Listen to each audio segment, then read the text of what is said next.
everyone. We begin with the countdown to the final US Republican presidential debate of 2015. And a new poll gives Donald Trump his biggest lead nationally since the race began. The Monmouth University poll finds Trump backed by 41% of Republican and Republican-leaning registered voters. That's 27 points ahead of Ted Cruz. They're followed by Marco Rubio and Ben Carson. The Monmouth poll differs sharply from the latest NBC News Wall Street Journal poll, which has Trump leading Cruz by only 5 points. Senior political reporter Nia-Malika Henderson joins me now from Las Vegas, Nevada, where the Republican candidates will hold their final debate on Tuesday, tomorrow night. Nia-Malika, the new national poll out today shows Trump not only maintaining his lead as the most popular candidate, but gaining on his rivals. What should we make of it? Well, all along, people have said, well, listen, maybe Donald Trump has something of a ceiling. Maybe it's 30%, maybe it's 35%. Here in this poll, he's blown past all of those predictions about a ceiling. Here he is at 41%, a massive lead over the next competitor in Ted Cruz. So this is certainly a different look at this field. It differs from other polls as well, and perhaps it's an outlier, but it does show that he has support that is pretty broad, not only among people who are very conservative, not only among Tea Party folks, but also people who think of themselves as moderate. So this is an interesting poll, and we'll have to see if following this debate, if other polls reflect the same thing, meaning that in other polls he has really expanded his lead and has much more of a higher ceiling than people predicted before.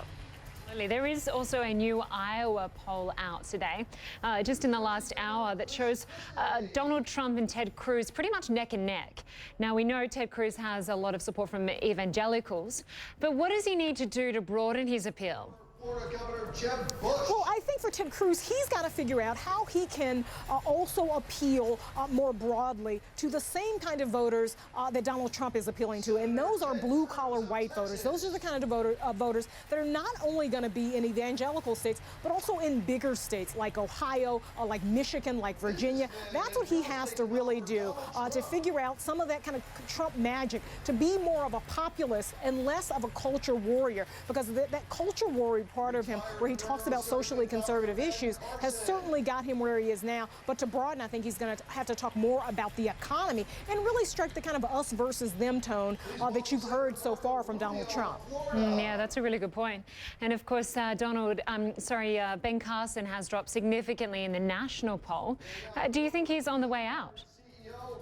He very well might be. His campaign says, listen, polls go up and polls go down. The problem for him is that they have dropped precipitously. I mean, double digits in some of these polls, and you see Ted Cruz gaining some of the support that Ben Carson has lost. His people tell me he's going to go into this debate, try to have more contrast between some of the other folks, particularly Ted Cruz. But he's got to be worried, because we've seen this before, where people start to drop in the polls and then they ultimately drop out, because once those polls drop, sort of the support falls away, and the financial aspect of it falls away too, the fundraising aspect. So this is a really crucial moment for Ben Carson, who's ridden high and at this point is finding himself near the bottom of the polls, at least in that upper half. Some great analysis there from Nia-Malika Henderson.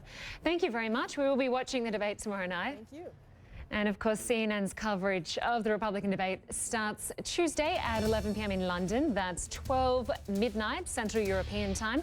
Or you can watch the replay at 8 p.m. Wednesday in London or 9 p.m. CET right here on CNN.